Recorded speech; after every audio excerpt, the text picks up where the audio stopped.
On est juste derrière Châtelet-Léal.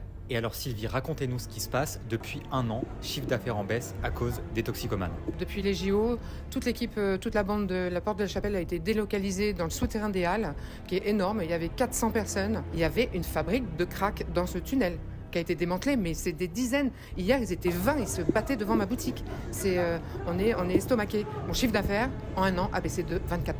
Ils se battent à coups de couteau, ça casse des bouteilles à longueur de temps. Moi, ils viennent chez moi, ils font le tour des vitrines, ils se servent, ils me volent les macarons, ils m'ont menacé de mort, j'ai été obligée de déposer plainte. Le collègue s'est fait arracher sa chaîne. L'autre jour, une petite vendeuse qui est venue se présenter, ils l'ont suivie parce que c'était une jolie demoiselle.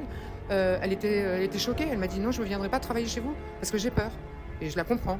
Les touristes que je rencontre qui sont scandalisés, qui ont peur. L'autre jour, j'en avais 3 qui ne pouvaient pas sortir de la boutique, 3 demoiselles. Là, j'en ai qui ont loué un Airbnb au-dessus de la boutique. Ce matin, ils me disaient à un prix faramineux qu'ils ne dormaient pas la nuit. Et ils avaient peur. Enfin, ils n'ont jamais vu des batailles comme ça. Mes clientes me disent qu'elles ne peuvent plus passer dans cette rue. Elles prennent la rue Étienne Marcel. Et moi, je suis là en train de perdre mes clients. J'ai créé cette maison il y a 10 ans. Je n'aurais jamais imaginé vivre ça aujourd'hui. Je vais peut-être tout perdre à cause de ça. La préfecture de police, on a quand même une équipe qui est assez présente. J'ai leur numéro de portable. Ils peuvent rien faire. Ils viennent, ils les dispatchent. 15 minutes après, ils sont de nouveau présents. La mairie, ils font rien, ils peuvent rien faire. On a besoin d'aide. On va perdre nos vies de travail à cause de ça. Moi, je suis là pour travailler. J'ai besoin de payer mon personnel, mes charges. C'est lourd. Donc voilà, c'est un cri à l'aide. Et merci de me donner la parole. Vraiment, ça fait plaisir de voir que voilà, il y a des gens comme vous qui prennent ça en considération.